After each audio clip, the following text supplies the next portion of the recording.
All right, we are rolling in 3, 2, 1.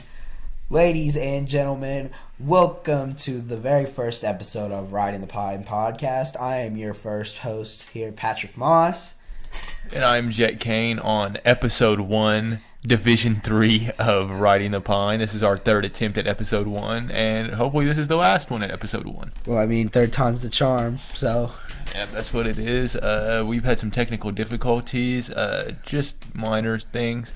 We're going to try to get the video podcast out in about 2 weeks, maybe a week. It just depends. We'll get the video podcast out soon, though, so don't worry about it. But for now, y'all get the audio. Y'all get to listen to our sweet voices over your phone, your computer, your iPad, whatever you listen to. So.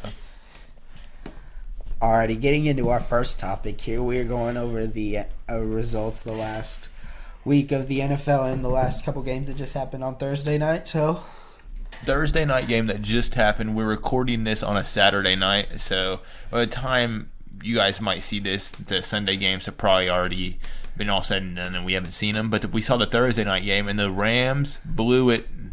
Greg Zuerlein blew it, and I'm pissed. I wanted the Rams to win that game for real, and I don't know, man. I've been talking up Jared Goff and then talking him back down, but now I'm back up on him, and I just don't know how to feel about him, to be honest. I'm actually very disappointed with Jared Goff. I ended up trading him off my fantasy team while I could still get the value for him, which I'm glad I did. Man, you traded him and Adam Thielen. Yeah, and I got good pieces back that are going to put up numbers more than they are. Yeah, well, Adam Thielen might not be in Minnesota too much longer, so... I got rid of Adam Thielen and picked up Damian Williams because Saquon Barkley is out, unfortunately, and I couldn't leave Phillip Lindsay in there to do the job by himself. Speaking of Damian Williams, the Kansas City Chiefs are one of 3 undefeated teams left in the NFL. Yes, they are. The Patriots and the 49ers are the other 2 undefeated teams. So for those of you that like to hate on the Kansas City Chiefs, not the ones that aren't fans, but the haters, y'all can send your concerns, your hates to suckmyBallsFromTheBack@gmail.com if you have a Kansas City Chiefs complaint. Because I'm done with this, man. I was disappointed in our last game, to be honest. We didn't play great, but I'm sick of y'all hating on the best quarterback in the world, Patrick Mahomes. And that's all that it is. I mean... Haters always going to hate. They'll always hate on greatness in the moment, but once it's done and over with, they'll realize how good Patty was. Facts. Big facts. But yeah, we're going to go through these divisions. We're at the quarter point in the year. We're 25% done with the regular season, a fourth of the way through. Those are 3 different ways to say that. And we're going to predict who's going to win their divisions, what the wild cards are going to be, and what it's going to look like when it's all said and done. All right, Jet, start out with your AFC predictions, and I'll state mine after. In the AFC East, I got the Patriots at 4-0, and I got them winning the division. The Bills, I got them as one of my wild card teams, so I'll pencil them both in right now. In the AFC West, that's a one-horse race. The Chiefs are going to win that division.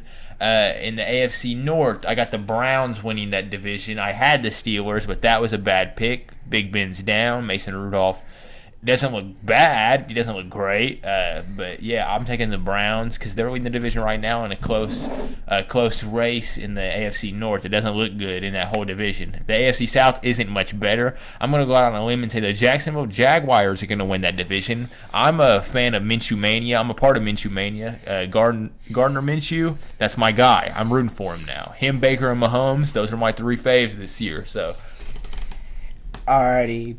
My picks to win the AFC divisions, I have, of course, the New England Patriots. Like Jet said, it's a one-horse race out in the AFC East. But just like Jet, I will have the Bills as a wild card team. Things are real up there in Buffalo. Josh Allen, no joke up there. AFC West, Kansas City Chiefs, of course. AFC North, I also did pick the Browns to win the AFC North. However, I will need to state in the very first pilot episode of the podcast, I jokingly said the Ravens were going to win, and Jet said that that was the worst take of the night. And they're tied for first place right now, Jet. Let me say, I thought that was a bad take because I thought the Steelers were going to win the division, and they're not going to. And I'm blaming that on Ben, so technically I'm not wrong. So. Okay, and then my pick to win the AFC South, actually, I'm going to go out on a limb. Even though they lost their star quarterback, I'm going to pick the Indianapolis Colts to win the AFC South. Jacoby Brissett has very much impressed me this year so far, seeing what he's done. So, yeah, I love Gardner Minshew, though. Gardner Minshew is my favorite rookie playing this year.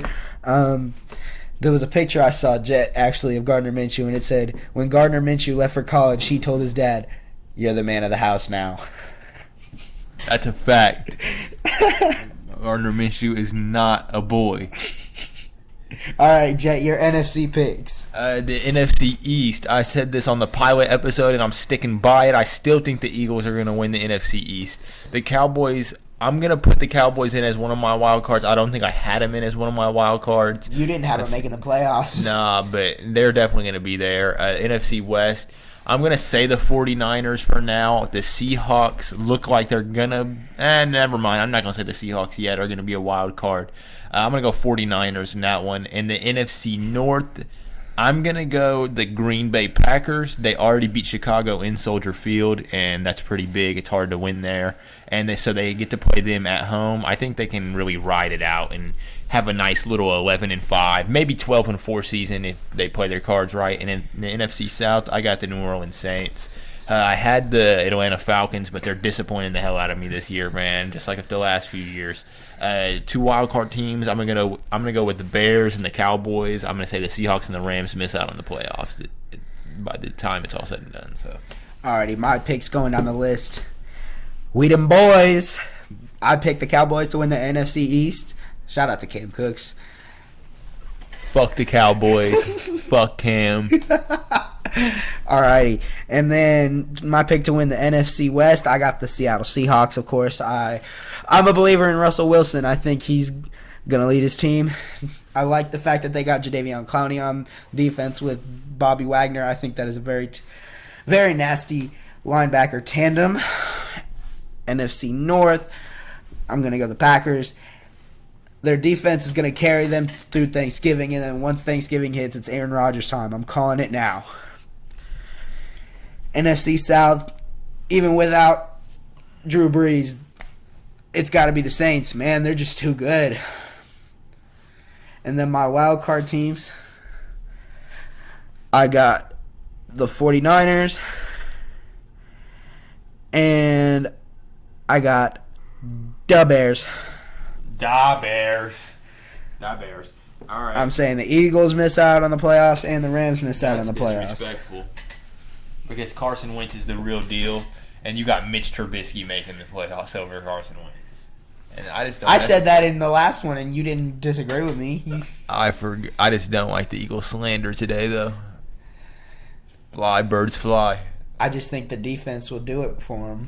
I guess so. Defense wins championships, baby. No, that's a fact. I mean, it is what it is. Going through, we did that. So on to our next topic. Next Is LaMelo Ball a number 1 overall No. draft pick? Sorry if that was loud to the listeners, but no. He's not. He's top 3. I could see him being in the top 3, but I wouldn't put him. I wouldn't say he's the number 1 pick. I'd say it just depends on who is there and what they need. Because obviously, if it's like Chicago, they're not going to pick another point guard with them just picking Kobe White. And they also have Chris Dunn. They have Thomas Satoransky. Like they've got quite a few point guards up there. But if it's somebody, the wazoo. If it was somebody like Phoenix, I think he would fit good in Phoenix. They just got Ricky Rubio. Yeah, but LaMelo Ball is going to be better than Ricky Rubio. That's a bold statement. Ricky Rubio's solid. Yeah, but fam. Is Lonzo Ball better than Ricky Rubio? That's what I was just going to say. I believe Lonzo's better than Ricky Rubio. Oh, I think we got to slow down. But listen, and Trae Young was playing basketball with LaMelo this summer and said LaMelo is better than Lonzo is right now. He's better than his brother who has been in the league for 2 years. LaMelo is 6'7". He's 195 pounds, so he's pretty skinny, but he's fast. He can handle the ball. You have to check him at half court, otherwise he'll pull up from deep. He can take you to the bucket and finish at the rim. What are you supposed to do when he's 1 inch shorter than LeBron and can move like Steph Curry, fam? You throw Patrick Beverly on him. He's 6'7", fam. How tall is Patrick Beverly again? 6'1", maybe. Yeah, fam. That's like Durant. He's shooting over him. Come on now. He has the talent of a number 1 pick.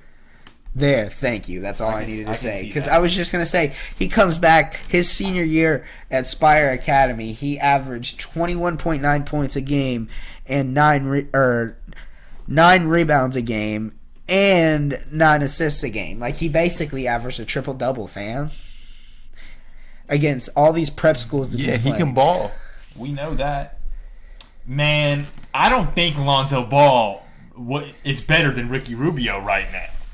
He hasn't played he's played. Yeah, he hasn't played a full year. Yeah, we have to see what he does in a full year. All right, so then why are you saying he's better? I just believe he's better. I would Okay. rather have Lonzo on my team Okay. than Ricky Rubio. I Is what I'm saying. can get that. All right, okay, then I could get that.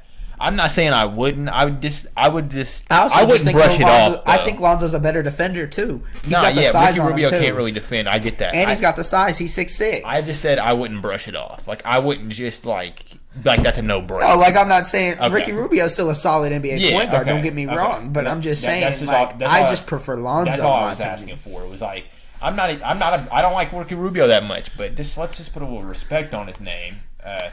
But I'm glad that Pat Beverly got brought up because I guess Patrick was lying to me. I didn't lie at all. You misfed me information. I didn't misfeed you information. What do you mean? How not? What did I say? What was the very first text message I said? Fam? You said fam. Okay, so Hold on, I'm looking right here. well, I'm just gonna reference Marvell Yates. You'll probably be listening to this podcast, I hope. That's who we're talking about. That's one of our friends, and y'all will all know who he is. I mean, it's not like people that don't know us are gonna be listening to this. So, at least for a while. So Patrick comes to me and texts me and says, "Dude, Marvell's drunk." No, Marvell said I was drunk Oh, yeah, because yeah. I said I would take Mike Conley over Drew Holiday and Patrick Beverly. Yeah, but he was But talking not like together, I just he was mean- talking yeah. defensively, and Patrick didn't tell me that. And that's what it was. But I switched it to that in my conversation with Marvell, and he was still vouching for Pat Bev and Drew Holiday. Marvell, you're going to have to pull the receipts up on him again, man. I'm trying to stick up for you. I'm pretty sure in your guys' text that he said... I'm pretty looking at sure him right now. Yeah, I'm pretty I'm sure looking he at- said that he wouldn't take him over Mike Conley overall, but they're talking defense. Like, yeah, why are you making this as the game as a whole? I clearly know Mike Conley is a better point guard than Pat Bev, but that wasn't your point. You said Mike Conley was the best defending guard, and that's not true. There are several guys I'd take See, defensively look, over I Mike. switched it. He didn't put it. I said he's also better on offense than Drew and P. Bev. I'm definitely taking Mike. And then he didn't put this stuff when he's saying, "LOL, when's the last time you won a playoff series?" Yeah, but he clarified at least. He clarified later in the convo, so you should have known what he was talking about at that point. Because you actually responded to him. It's not like you didn't read it. But I'm saying I had switched the conversation to off. I said, Okay, I get it. I get that. I get you switched the conversation, but you still told me what he said when he didn't say that. He definitely said I was drunk. No, but it's not about that. He literally addressed it. He said, "I clearly know Mike Conley is a better point guard than Pat Beverly." He said that right there. It's right there. Yes, as a defender, 1,000%. Yes. I don't know. I still would take Mike Conley. Why though? You can't tell me it's not arguable. I think he's in the discussion, fam. He's made an all-defensive team, but Pat Bev has made an all-defensive first team, and Conley's only made like a third team, I'm pretty sure. One time. Yeah, but I still think it's closer than you're giving him credit. I'm for. not saying it's that Conley can't defend. I'm saying Patrick Beverly is probably the top tier of perimeter defenders in the NBA. And I'm not sure if Mike Conley at this point in his career is there. That's just my take on it. Not that he wasn't there, but he might not be there anymore. And Drew Holiday is also a very of course. great defender. Like, when you think of elite guards that are defenders in the league, you think Klay Thompson, you think Victor Oladipo, you think Drew Holiday, You think Patrick Beverly. Yeah. And you can't tell me Mike Conley doesn't come into the conversation. I wouldn't say he comes into my head when I think elite defensive guards. If I think good defensive guards, then yeah, he's probably one of the first ones. But I take the word elite pretty seriously. Like we're talking top of the top. And that's just, that's what it is. Yeah, like all around, Mike Conley's definitely better. That's not even close. I mean, Pat Bev shoots 40% from the field. Mike Conley shoots 44. I mean, yeah, it's not even that close. But we're talking defensively. I have to say I take Patrick Beverly. That's my take on it. But that's just a little. It was a little.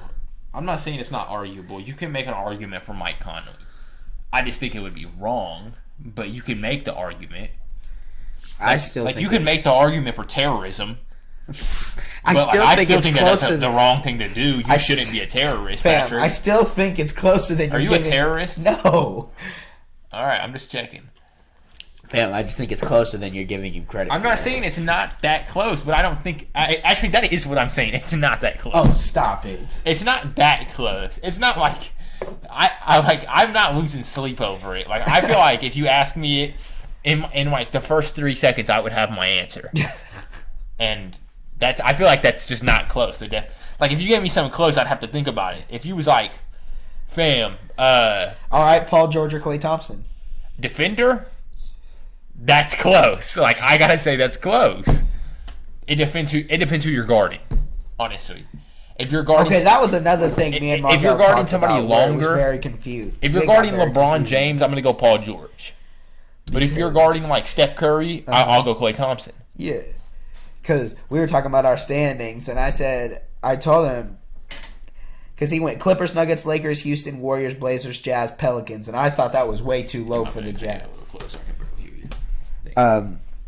He had the Jazz at the 7th seed, and I thought that was crazy to me because we both had Jazz. You had the Jazz in your 4 seed. 3. They were your 3 seed. They were my 4 seed, and I told him, I said, "Fam, I hate to admit it, the Jazz will be better than the Warriors this regular season. They got better and added, and they had the number 1 defense last year, and then they added one of the best guard defenders in the league in Mike Conley. I said they will be the 4th seed, and then." He said he was talking about Mike Conley being a good defender, and he said PG is he's trying to tell me Paul George is a 2. shooting guard. He's not a shooting guard. I hate to admit that he's not. He's 6'9", fam. He's a small forward. I did hear something interesting, and I'm not saying I agree with what he said, but he will be playing shooting guard this year. He played power forward in Indiana a little bit, fam. Maybe a little. I mean, because they talked about it going into the year, like he was playing power forward. I don't see him as a. I will say though, the same thing's going on with Gordon Hayward. I mean, they played him at the 4. Yeah, and that's then, what I'm but saying. they also He's only 6'7". He's 6'8". Oh, he's 6'8". He's an inch shorter, and they play, but they also play him with a 2. Yeah. So I think it's just a case by case thing. I wouldn't call him a shooting guard. Like he's not a shooting guard. Yeah, he's a small forward. But what do you think he's going to be now? See, that's the thing is I thought they were going to have P-Bev start at the 1, and then I thought they were either gonna keep Lou Williams off the bench or start him, and if they weren't gonna start him, I thought Shamet was gonna start, and then it was gonna go Kawhi and then PG, and then Montrez likes to come off the bench. Zubac. It'll be Zubac starting because Montrez likes coming off the bench, or flip flop and have Kawhi at the 4 and Paul George at the 3, because that was another thing that I had heard talked about. I can see that. I can definitely see that lineup happening. I think that it might just depend on how it would all depend on who they're playing. That's what I think it would be talking about. You were talking about the case-to-case basis. It would just depend on who they're playing that given night. Like if they're playing the Warriors, then I could obviously see Paul George playing the 2 because he'll have to guard Klay. Or D'Lo in this instance, obviously, because Klay's not there. Yeah, and then I could see him playing maybe the 4 against the Lakers. Yeah. Because if they're running Davis at the 5, yeah, and then you play Kuzma at the 4, him and Kuzma are around the same height, so exactly. It's just a pretty. And then you could put Kawhi on LeBron. Yeah, Kawhi on LeBron. Then you put Zubac. Man, that sucks. That's a mismatch. Exactly. If you put Zubac on AD, He's It would gonna be get. Harrell. I think Yeah, Harrell is a way better defender than Zubac. I think Yeah, but Zubac is a even better then, man, offensive player. Harrell's good and he's a dog, but he's undersized. No, he's only like what 6'11", Yeah, and Davis is already 7'1", 7'2", because he grew. damn, He was I yeah. didn't know he was that big. No, he was 6'10" coming out of college, and then he apparently grew another inch after his rookie year, and then apparently since then he's grown another 2 inches, so he's like already like 7'1". Damn, why doesn't he like to play center? What's wrong with him? Because he likes the height mismatch at power forward. What's Giannis? Giannis is 6'11". Position wise, I mean. Power forward Okay. So who's their 3? is Chris Middleton. Who's their 2? 2 was Malcolm Brogdon. Yeah, and then Bledsoe. Yeah, So what is he now? You think? You think he stays at power I think forward? he's staying at power forward, fam. And then Lopez, Brooke Lopez. Brooke Lopez, And and then you start Corver maybe. it was either Corner or Corver, or I think Connaughton maybe. Isn't Connaughton Oh too? yeah, I could see him. Yeah, maybe. Man, that's Yeah, it's that's tough. They got worse. That's an what I'm underwhelming talking about. backcourt, that's for sure. That's what I'm talking about. They got worse. We're gonna actually let me see. Yeah, we're already on the NBA, so we're just gonna transition. This I is mean, into we our top or in our NBA standings this year. Who we think is gonna. I'm gonna let Patrick go first because there's something that is gonna happen when he gets to the Western Conference, and it's gonna make me laugh. So I'll let him go first. Okay, so we're gonna do my Eastern Conference picks first. My number 1 seed this year is gonna be the Philadelphia 76ers. In my opinion, I think they got better losing both Jimmy Butler. Yes, they lost J.J. Redick, which is going to suck. They're going to struggle shooting threes this year. However, Ben Simmons is saying he's going to shoot threes if they're open, so that's going to be interesting. This team is going to be fun to watch. But they got Josh Richardson, he's fairly young, isn't he? He's not old. He's like 25. Something like that. He's not even in his prime yet, I know that. So, anyways, Josh Richardson, he's a young wing. He's a good defender. He's one of the better wing defenders in the league right now. Oh, we got a video of Ben Simmons shooting a deep 3 from the tick. Yeah. It's nothing. Yeah, Okay. 2 of them back to back. Yeah. Just from that video alone, it's over with. Philadelphia 76ers, number 1 seed. Not to mention getting Al Horford, who you want as a contending playoff team. Al Horford is somebody you want on your team. He's that veteran who will do what you need. He'll grab the rebounds. He can play defense. He can get you a bucket if you need it. So, yeah, Philadelphia at number 1. Number 2, we have the Milwaukee Bucks. The Greek Freak. I did say they got worse, but I don't think they're going to be much worse. Yeah, it's not like... Because Malcolm Brogdon was hurt last year, wasn't he? Yeah, they did get worse without Brogdon. I think... Actually, I can't say I think that because... They went up in the series against Boston before Brogdon came back. Yeah, that's what I'm saying. So I don't see it being much of a loss to him. Yeah, that's but why they I lost still have Mirotic too. Yeah, and he which was is big. He was big. That's why I have them dropping from 1 to 2. But yeah, there's nothing really much to say. I mean, they were the number 1 seed last year. I see them losing a couple of games this year without having Mirotic and Brogdon. But then they did add Rolo, so you have the Lopez brothers. So that's going to be interesting. For real. And then my number 3 seed is the Boston Celtics. Yes, unfortunately, they lost Kyrie and they lost That's the big one, is Al. Big Al. They lost Al Horford, and they lost Aaron Baines too. Isn't that right? They lost. Yeah. So two big losses, and then another tough loss for the Celtics. However, they did get. I like them bringing in Kemba Walker because they don't need Kemba to go out and score 30 points like they wanted from Kyrie. Now I don't think Kemba will be the number 1 option this year. I think it's going to be Jason Tatum. I think Jason Tatum's going to make a leap this year. Jason Tatum will be the number 1 option, and Kemba, because he's not a facilitator, he's a scorer. So then you have those 2 people who can go get you a bucket.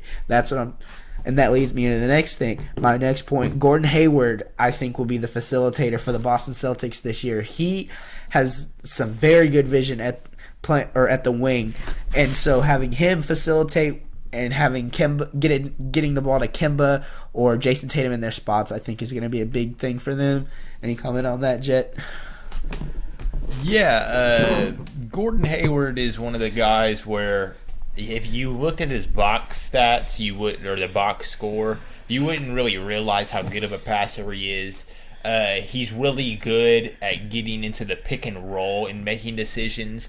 You see that a lot when he played with Utah. That was basically their offense, was a lot of high pick and roll, spread kind of the floor out, really slow paced, backdoor cuts, and just let Hayward really go to work in the mid-range game. And then you have Gobert, who's an elite rim finisher and just around the rim, just like a pure center down there, and he was really good at finding Gobert on the slat or the cut or on the roll is what I mean. And then if people were trying to cheat over weak side and helping on defense, he's good at finding weak side corners. He's good at finding corner shooters. He's good at finding open shooters. So I think putting him at the facilitator it'll get Kemba and Tatum their shots in rhythm and good timing, and it'll give them a confidence boost knowing that they are the number 1 and number 2 options. And then I think Cantor might have a fairly decent leap in points this year. I think he could average close to 15 points. And if you get 15 points out of Cantor on this Boston Celtics team,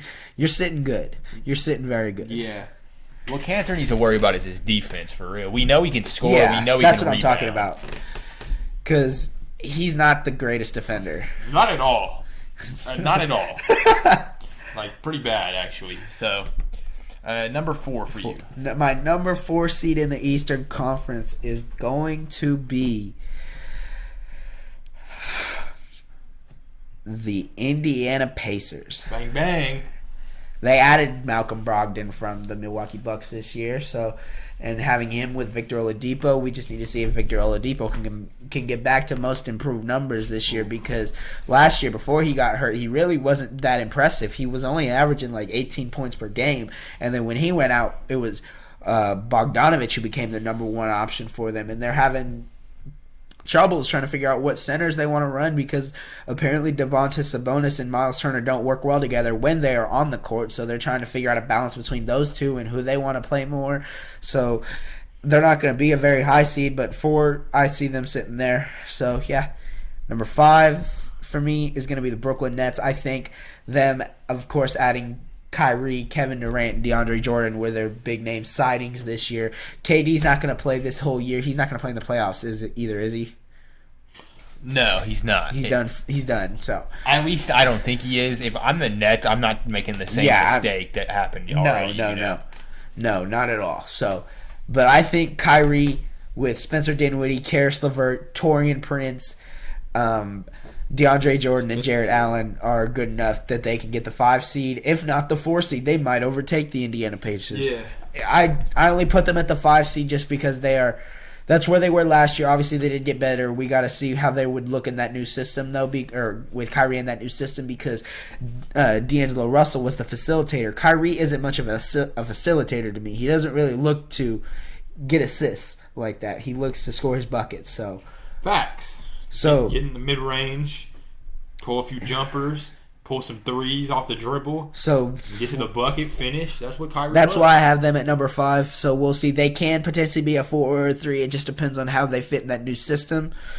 I will say, though, DeAndre Jordan should come off the bench. I like Jarrett Allen. I think he should start. I think DeAndre Jordan, if he does come off the bench, could be a potential 6th Man of the Year candidate, because the man is a walking double-double. He could easily average 12 and 12, 13 and 13 like it's nothing. So, and then my 6th seed this year is going to be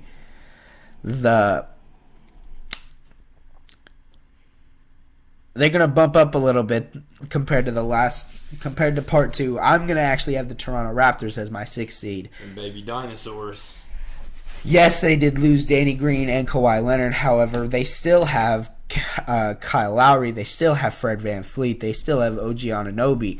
You still have Pascal Siakam, Marcus Gasol, Serge Ibaka, Patrick McCaw. So that group is still there, and I think they are still good enough that they can get into a 6, maybe even a 5 seed role, depending on how they play this year, because I expect another jump from Pascal Siakam to a potentially 23, 24 point per game scorer at least this year. So we'll see what he does. Maybe even, 24 and 8. I could see definitely out of Pascal if he plays like he did in the playoffs last year. I was very impressed with him.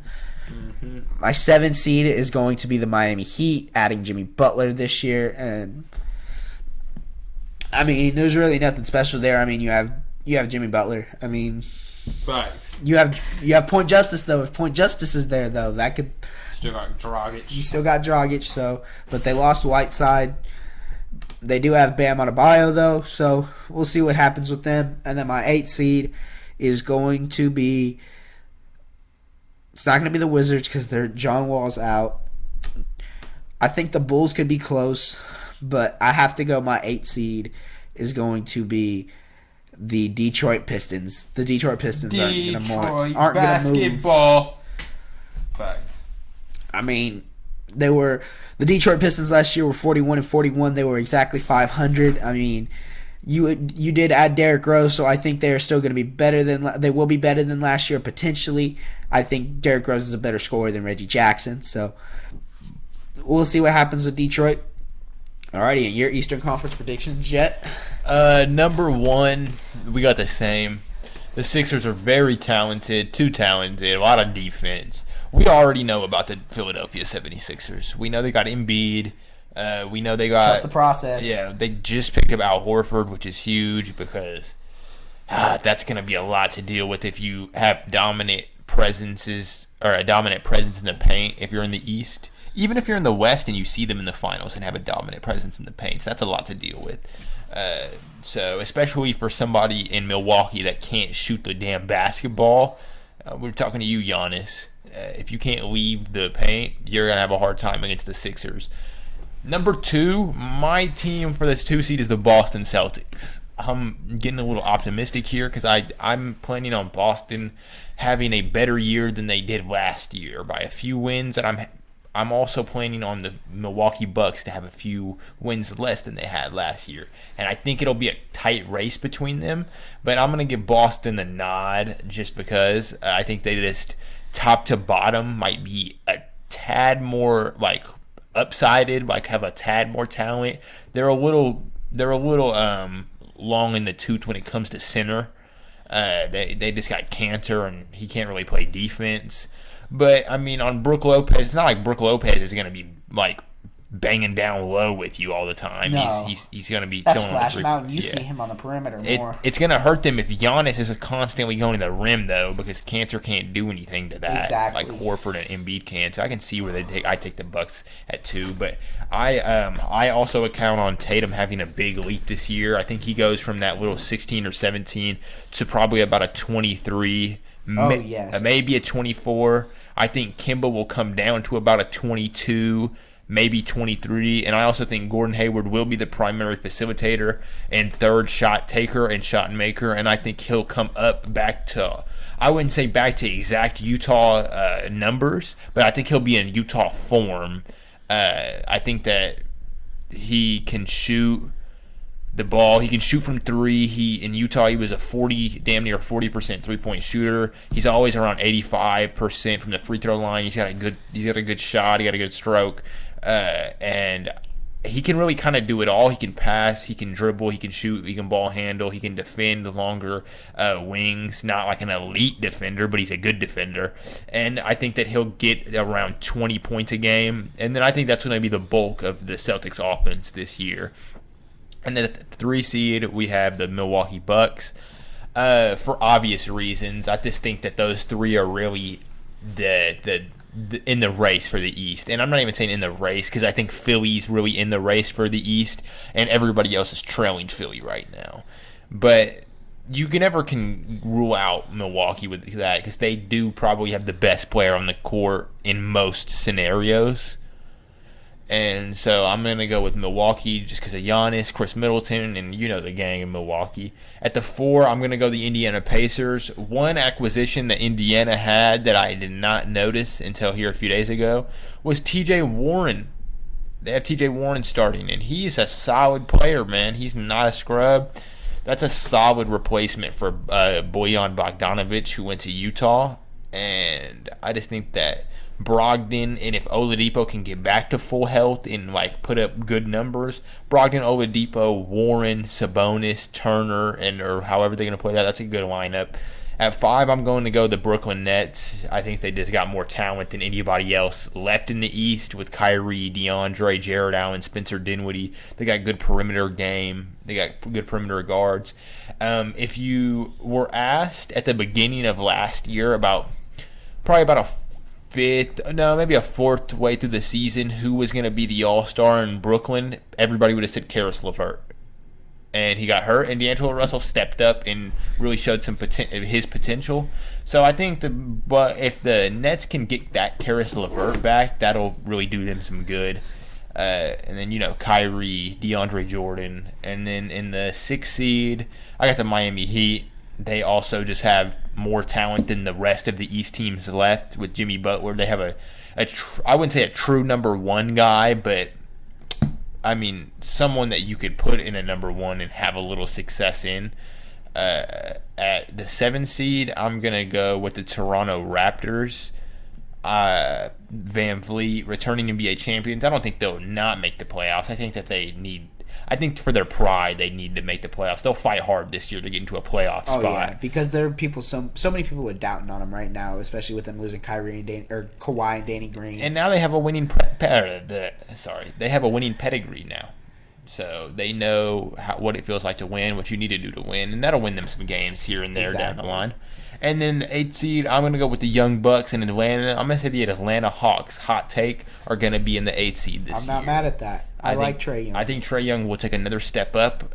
He probably averaged 19 points last year or something like close to 20. Yeah, close to 20 points. I could see close to 24. Yeah, I'm not, maybe 22. I think he'll take a little jump, and then I don't know, fam, with how he was playing. Yeah, he was balling. At the end of last year, he was really balling. Yeah, and I'll tell you what, man, Trae Young is he's an exceptional passer, man. He's got great court vision. Rookie. Yeah, Trae Young has got some of the most natural court vision I've seen in a while. I hated when people would compare him to Steph, like they're like, he's the next Steph. When I hate to admit it, he's a better passer than Steph. Yeah, no, they play a little different. Trae Young's more of a pick and roll player, and Steph likes the pick and roll, but he doesn't really Steph doesn't need to dominate the basketball to really do his. He can move around. He can get around the screens. But they're both exceptional shooters. That's the main thing. Yeah, but no one's Steph. You know what I mean? Nobody's Steph. Yeah. But a hot thing. One thing I have to mention though. Speaking of Steph.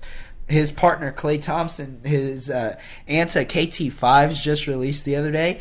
And on the bottom of the shoe, it says, made for the greatest shooter ever. That's facts, baby. Klay Thompson all day. Hey, I'm not mad at it, Klay. Get your money, fam. Yeah, show some confidence, man. I have to say, though, Klay is the most consistent shooter I've ever seen. Yeah, he knocks him down, man. If you need him, he's there. Game 6 Klay is the scariest man in the world. Facts. Let's go to the Western Conference now. Alrighty. My number 1 seed, no shocker here, is the Los Angeles Lakers. When you have LeBron James, Anthony Davis, Kyle Kuzma, Dwight Howard, DeMarcus Cousins isn't playing this year, is he?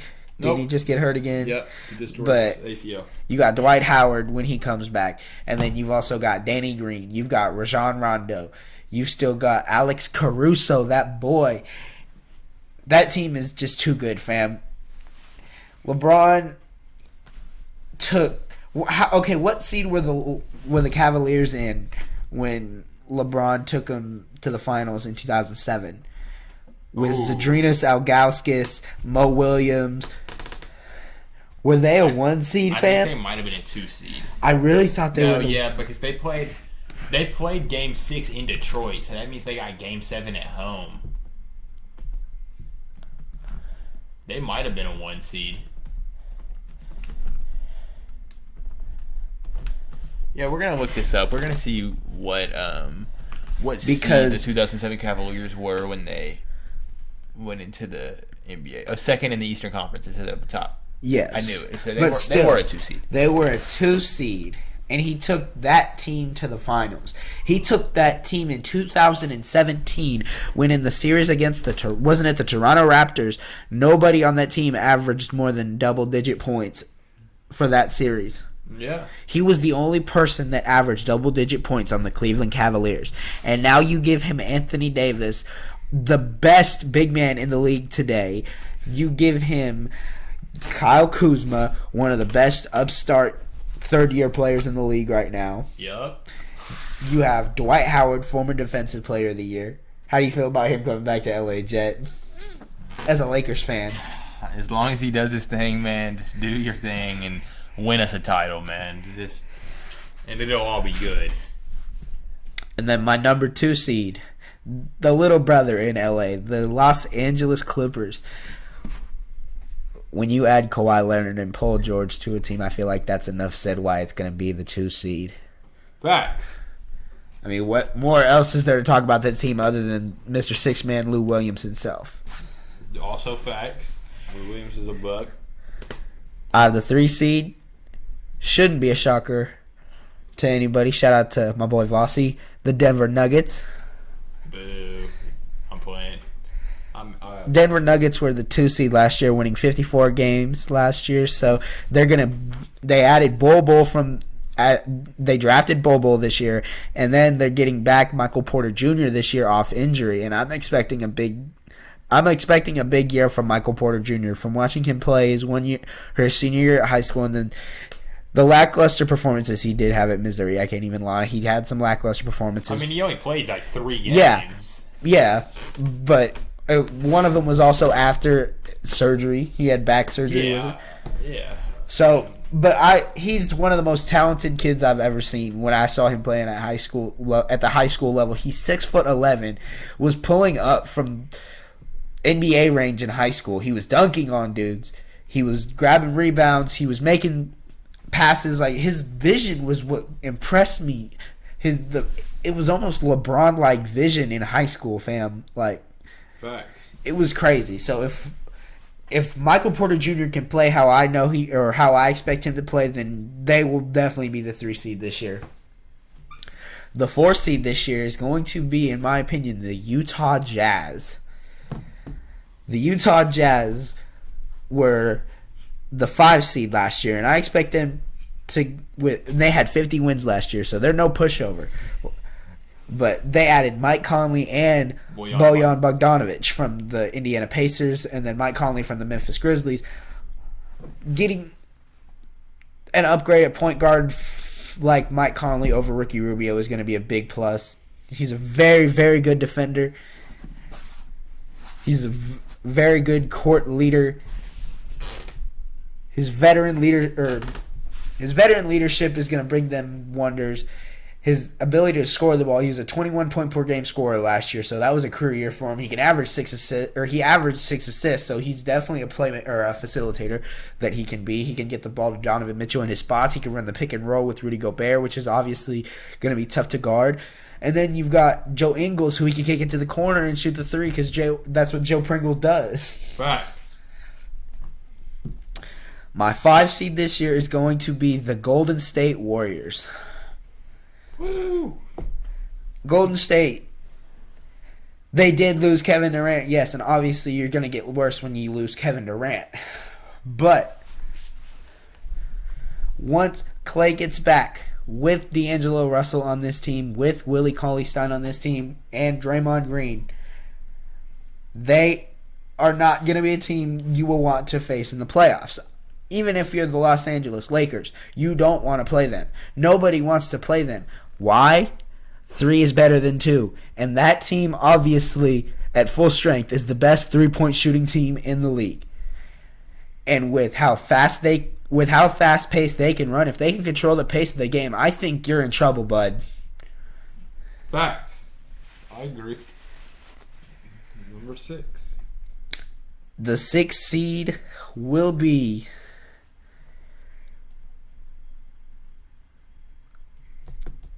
I'm going to show a little love. I'm going to say it's going to be the Houston Rockets, even though I'm not a believer in Houston. I'm not saying James Harden and Russell Westbrook can't work together. I just need to see it first.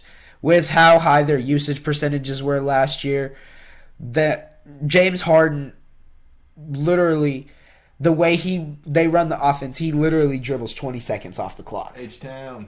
Am I wrong? He sits there and dribbles 20 seconds sometimes. Off the clock. A lot of the time. And for Russ to be effective, he on offense especially, he has to have the ball. Yeah, I can see that. I can see where you would say that. Because Russell Westbrook is no means a shooter. You can't kick it to him in the corner. I would leave that open. I would force Russell Westbrook to make or beat me from the three if that's the case.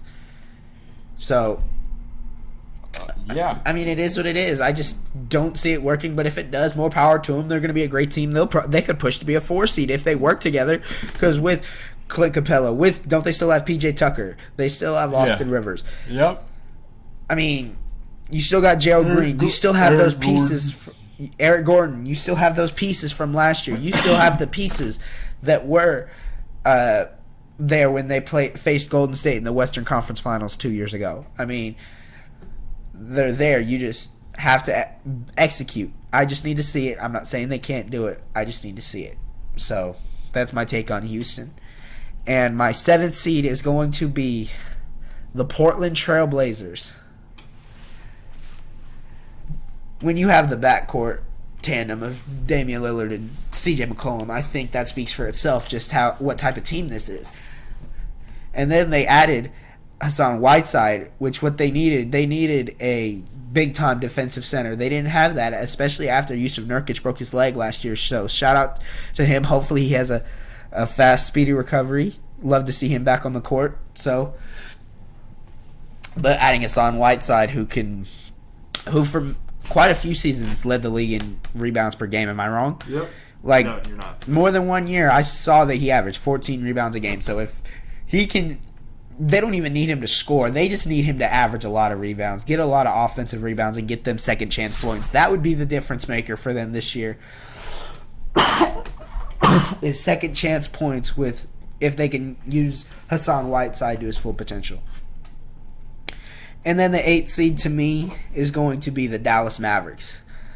I just think putting Luka Doncic and Kristaps Porzingis together on a team, the magic that we are going to see this year in Dallas is going to be insane. Luka with his ability to shoot the ball, his ability to take you to the hole, his ability to pass the ball, Kristaps' ability in the post with the little fadeaway, the pick and pop game, shooting it for 3. And then you've also got Tim Hardaway Jr. on the... Isn't that right? Tim Hardaway Jr. is on the Mavericks? Yes. So then you've got Tim Hardaway Jr. who can shoot the ball. He can take you to the bucket. You have different options there in Dallas.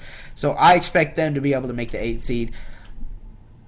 And for those wondering, the New Orleans Pelicans were my 9th seed. So, and Jet, go ahead with your Western Conference picks. All right, these are brand new Western Conference picks, so a few of these are going to be different. Okay. So Patrick doesn't even know, and because I've been thinking about these lately the last few days. I'm kind of worried. I figured I'd change a few things. I feel like you're just purposely going to piss me off with this. No one's pissing you off. No one's trying to piss you off. This is how I'm feeling now. Okay, Jet. All right. Number 1, the LA Lakers. Wait, what a shocker. Yeah, I'm a Lakers fan. I'm not afraid to say it. I'm a big Kobe fan. Kobe's my favorite player of all time. I grew up watching Kobe, and I've stuck with the Lakers since. So, and for them to have LeBron James, who is still the greatest player in the world. Yeah, I'll give that. Yeah, I'll say that. I think that LeBron, when he's healthy, still is probably the best player in the world. He just does too much on the floor for people, and then you have the best big man in the world, or one of the top 2 between him and Embiid, AD. And then Jokic is in there too, in my opinion. And that speaks for itself. You have Kyle Kuzma, you have Rondo, you have Danny Green, some glue guys. You did have DeMarcus Cousins, but he's hurt, so that's the number 1 seed in the NBA, or Western Conference. The number 2 seed, the little brother, the stepchild, the LA Clippers. You had a team that pushed Golden State with Kevin Durant to 6 games, and you give them Paul George and Kawhi Leonard. You have a pretty good team. You kept Lou Williams, which I don't know how they kept Lou Williams in that trade. That's crazy to me. You kept Landry Shamet, who was a big piece for them last year. You kept Montrezl Harrell. Still don't know how they kept him. You kept Zubac, so I think they have a lot of talent, and they're going to be playing a lot of defense. You A have lot Patrick of Verk- young potential. Yeah, and you have a lot of defense. The 3 seed, the Houston Rockets, baby. My 3 seed is the Houston Rockets. I'm calling it now. The Houston Rockets are going to be the 3 seed in the Western Conference Finals. You guys should see Patrick's face right now. He's in shock. I've shocked him. And because I've been thinking about it. I've been talking to people. And, man, listen, y'all. Any of you James Harden haters that are listening to this I'm not podcast. a James Harden Not hater. you. Anybody that's listening to this podcast that's a hater on James Harden, or even if I'm calling you a hater and you're offended, it applies to you. Stop hating on James Harden. Look, James Harden's not the perfect man by any means. Not a good defender.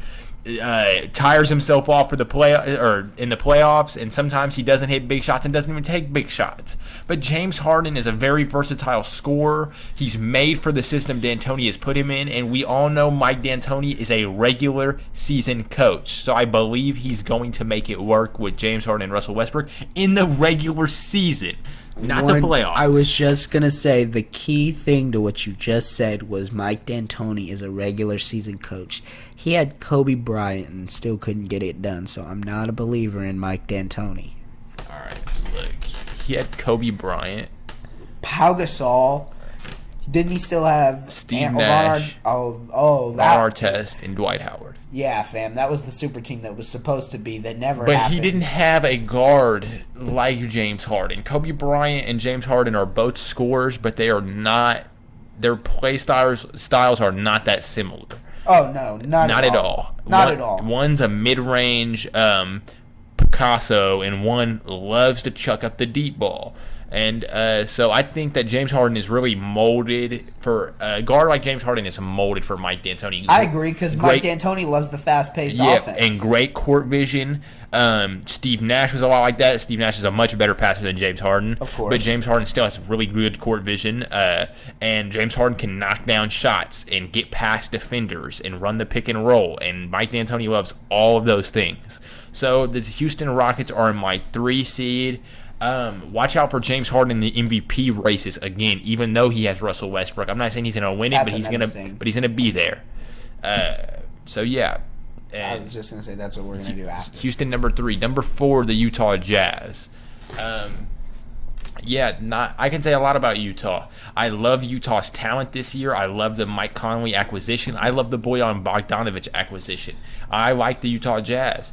Donovan Mitchell was a little disappointing last year, but there's expectations. So in sports, when you break out for a big year and people don't know what to expect from you, you usually come down that next year because people can game plan for you now, and they know that you're the number one option and stuff like that, unless you're just a generational talent. And Donovan Mitchell is a hell of a player, but I wouldn't say he's a generational talent. I just think he's a hell of a player. And so, of course, his production was going to come down. So you have Donovan Mitchell, whose production is going to go back up because he has a guard like Mike Conley to distribute and facilitate and ball handle the ball. He has pressure taken off of him because you can't leave Donovan Mitchell with help defense. You can't leave your man to go help on Donovan Mitchell because you have a rim finisher in Rudy Gobert that's big and you can throw lobs to him. You have 2 shooters in Joe Ingles and Bojan Bogdanovic who can knock down the 3 at a very high clip. You have Mike Conley who you can't leave open. He'll knock it down. He'll cut. He'll do whatever he can to get open and do whatever he can to get the ball to someone or to get it to the open man. And then you have Donovan Mitchell, someone that will beat you one-on-one scoring the basketball. They're probably, I want to say they're a top, probably, I want to say top 2 coached Western Conference team behind the Warriors. I think Kerr's better than Snyder, but I'm not sure if there's another coach better than Snyder. Maybe D'Antoni in the regular season, but I think they're very well coached. You can just say that. And they play in high altitude. So does Denver. I just think that they're a little better coached than Denver is. But speaking of Denver, that's my 5 seed.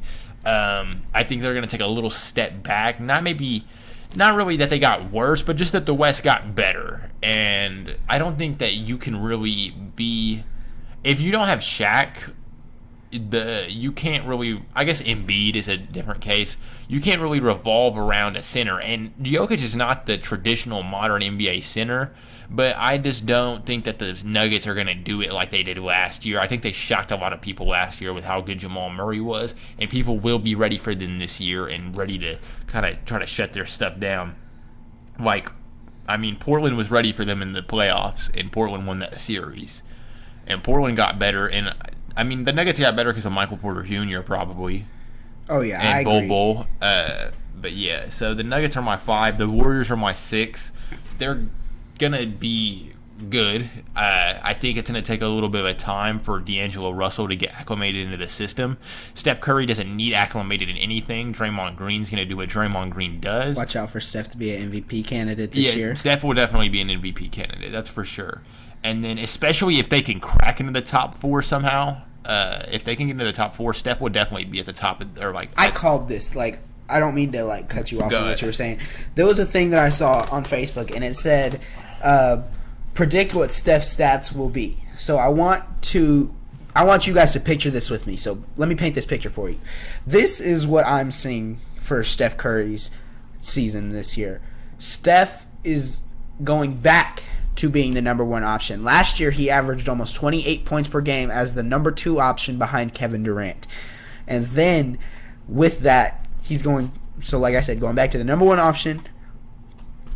Klay is now out. Yes, they added D'Angelo Russell, but they don't have another shot taker like they did when Klay was the second option when they had Harrison Barnes, because they also had him to take some more shots. So Steph's shots are going to go up. If he can average anywhere to the amount of shots that James Harden took last year, I'm not saying Steph's going to average 36 points. I'm not out here saying that. I'm saying I could see Steph averaging over 30. I can see him averaging 31, 32 points per game. And I don't see him being a facilitator. That is more Draymond and D'Angelo's role, but I could see it with the way their system works. You're going to get assists either way because there's a lot of passing. He can average anywhere between 5 to 6 assists. That's not out of the question. And it's also not out of the question for him to shoot over 40% from the field, 40% from 3, 50% from the field, and 90% from the line. If he does those things, I think you have a very, very good case of Steph winning MVP. Yes, I can see that. I definitely can see that. To continue off of my picks, the Warriors were my 6. My 7 is going to be the Portland Trail Blazers. I don't think the Blazers got better, but The West just got better. yeah, and the Blazers just aren't talented enough to be in the top of the West, in my opinion. Dame is a top 3-point guard, in my opinion, especially last year with how he played, but that's just not going to do it because McCollum isn't really a top. I'm trying to think of 5 shooting guards. Victor, James Harden, Klay, DeMar DeRozan. I'll put CJ over DeMar. Okay. Bradley Beal. Brad Beal. So I could see top 5 shooting Potentially. guards. So maybe the 5th best shooting guard. Oh, Devin Booker.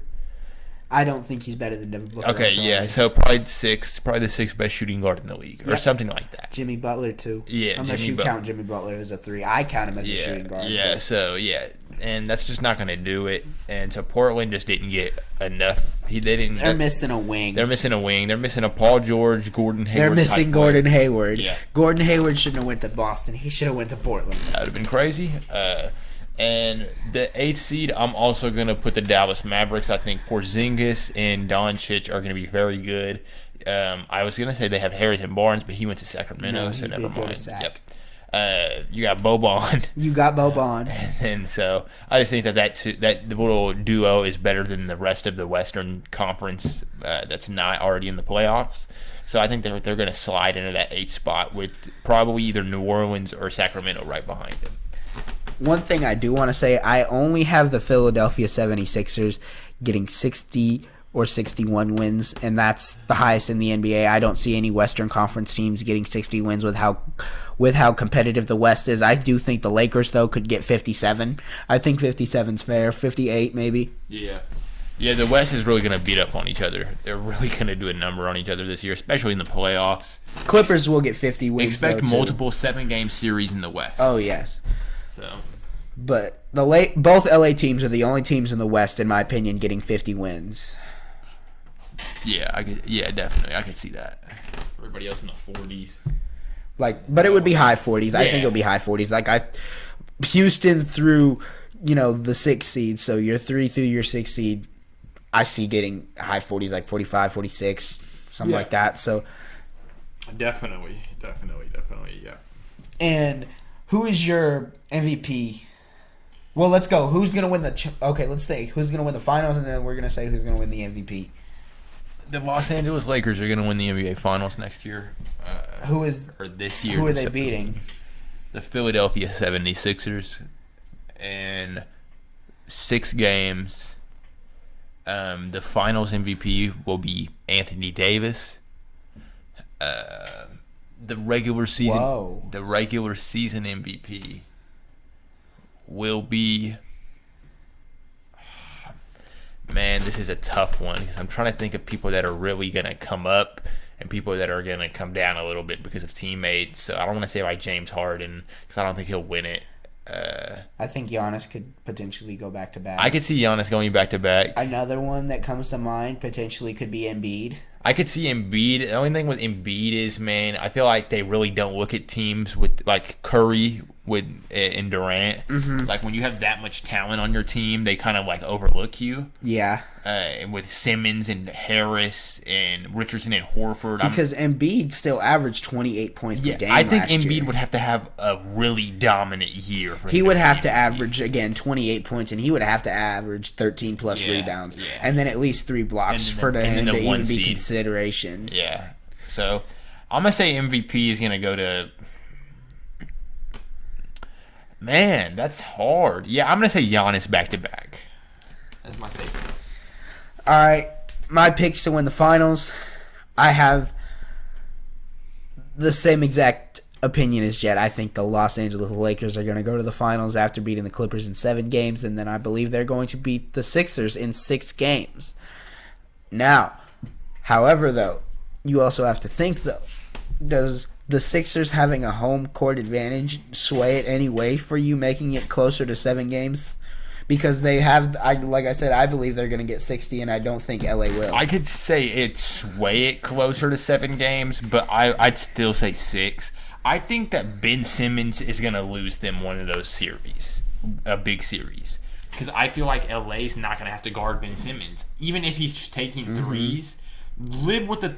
Say if he goes 30% this year, live with that. And just clog the paint, did not give Embiid any easy looks... Get out on Harris, let Richardson. Yeah, but I think Al Horford is going to cause Kuzma to have some fits, and I think if you can cross Kuzma out of the equation, I think that's a big loss for LA. Yeah, but who's going to guard LeBron? You think Simmons? It would either be him or Josh Richardson. Josh Richardson is a wing. I think you'd have to put Simmons on him. But Simmons is 6'11", yes, but I believe Josh Richardson is still like. He's got to be 6'7" at least. 6'7", 6'8". I think he's 6'5". Maybe 6'6". Are you sure? Whoa. He's only 6'6". Yeah, no, you're going to have Simmons guard him. Yeah, there's because he's only 6. Tobias Harris could guard LeBron. Yeah, that is true, but I think Simmons is a better defender than Tobias just because you have the size. Yeah, But you know who you could also have guard him actually? You could put Ben Simmons on Kuzma, and then you could put Al Horford on LeBron. Yeah, man. I just don't like anyone on LeBron in those matchups, though. Well, I mean, that's just... I think that the thing with Giannis that made Horford a problem was that... Giannis couldn't shoot. That and LeBron can shoot. And something about LeBron, like, Giannis has long strides, but he's not that, like, fast. He just moves in really long strides. Yeah. LeBron is still really fast, like... And you have to come all the way out to him because he'll hit a 3. Yeah.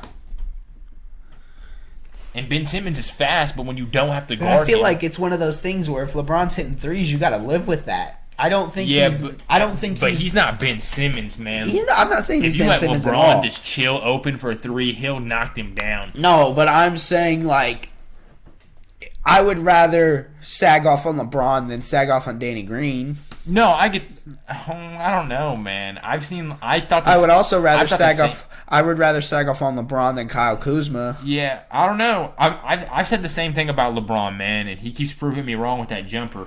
I'd be like, let him shoot that, and every time he needs it, he hits it. And so I've seen it happen where it hasn't gone his way. I think that LA is gonna put the Sixers in that AD LeBron pick and roll, and it's gonna be a nightmare to guard. I think the same thing's gonna happen. Because it would be LA. Ben Simmons and Joel Embiid. Yeah, and I think it's gonna be the same thing that they do to the Clippers. And no matter how many good guards you have one on one, when you get put in that pick and roll, it's gonna be tough to stop because then you have AD and LeBron. You have two bowling balls going downhill. But I think the Clippers are more. They're more suited to stop that. They're more suited to stop that because I think Harrell is a good defensive matchup for AD, and then I think both Kawhi and Paul George are good. I prefer Kawhi from what we've seen in the past over Paul George, but Paul George can definitely still guard LeBron if he has to. Yeah, I mean, I'm not saying he can't, but I'm speaking the last time they faced in the playoffs, Paul George got swept. Yeah, he did.